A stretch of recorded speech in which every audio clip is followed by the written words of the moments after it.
ಅರಬ್ಬಿ ಸಮುದ್ರದಲ್ಲಿ ಮತ್ತೆ ಚಂಡಮಾರುತ ಉಂಟಾಗಿದ್ದು ಲಕ್ಷದ್ವೀಪ ಸಮೀಪ ವಾಯುಭಾರ ಕುಸಿತಗೊಂಡಿದೆ. ಈ ಹಿನ್ನೆಲೆಯಲ್ಲಿ ಬಿರುಗಾಳಿ ಸಹಿತ ಮಳೆಯಾಗುವ ಸಾಧ್ಯತೆ ಇದೆ ಎಂದು ಹವಾಮಾನ ಇಲಾಖೆ ಮುನ್ಸೂಚನೆ ನೀಡಿದೆ. ಹವಾಮಾನ ಇಲಾಖೆ ಮಾಹಿತಿ ಹಿನ್ನೆಲೆಯಲ್ಲಿ ಮುಂದಿನ 3-4 ದಿನಗಳ ಕಾಲ ಉಡುಪಿ ಜಿಲ್ಲೆಗೆ ಹೈ ಅಲರ್ಟ್ ಘೋಷಿಸಲಾಗಿದೆ. ಮೀನುಗಾರರು ಸಮುದ್ರಕ್ಕೆ ಇಳಿಯದಂತೆ ಹವಾಮಾನ ಇಲಾಖೆ ಎಚ್ಚರಿಕೆ ನೀಡಿದೆ. ರಾಜ್ಯದ ಹಲವು ಜಿಲ್ಲೆಗಳಲ್ಲಿ ಅಕ್ಟೋಬರ್ 29ರವರೆಗೆ ಭಾರಿ ಮಳೆಯಾಗುವ ಸಾಧ್ಯತೆ ಇದ್ದು, ಅಕ್ಟೋಬರ್ 30ರ ನಂತರ ಮಳೆ ಕಡಿಮೆಯಾಗುವ ಮುನ್ಸೂಚನೆ ಹವಾಮಾನ ಇಲಾಖೆ ನೀಡಿದೆ. ಚಿಕ್ಕಮಗಳೂರು, ಹಾಸನ, ಶಿವಮೊಗ್ಗ ಮತ್ತು ಉತ್ತರ ಕನ್ನಡ ಜಿಲ್ಲೆಗಳ ಕೆಲವು ಭಾಗಗಳಲ್ಲಿ ಅಕ್ಟೋಬರ್ 29ರವರೆಗೆ ಮಳೆಯಾಗುವ ನಿರೀಕ್ಷೆ ಇದೆ. ಉತ್ತರ ಕನ್ನಡದಲ್ಲಿ ಇಂದು ಭಾರಿ ಮಳೆಯಾಗುವ ನಿರೀಕ್ಷೆ ಇದೆ ಮತ್ತು ಆರೆಂಜ್ ಅಲರ್ಟ್ ನೀಡಲಾಗಿದೆ.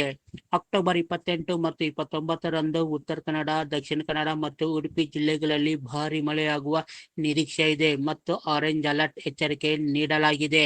ಚಿಕ್ಕಮಗಳೂರು, ದಾವಣಗೆರೆ ಮತ್ತು ಶಿವಮೊಗ್ಗ ಜಿಲ್ಲೆಗಳಲ್ಲಿ ಭಾರಿ ಮಳೆಯಾಗುವ ನಿರೀಕ್ಷೆ ಇದೆ ಮತ್ತು ಕೆಲವು ಪ್ರದೇಶಗಳಿಗೆ ಎಚ್ಚರಿಕೆ ನೀಡಲಾಗಿದೆ.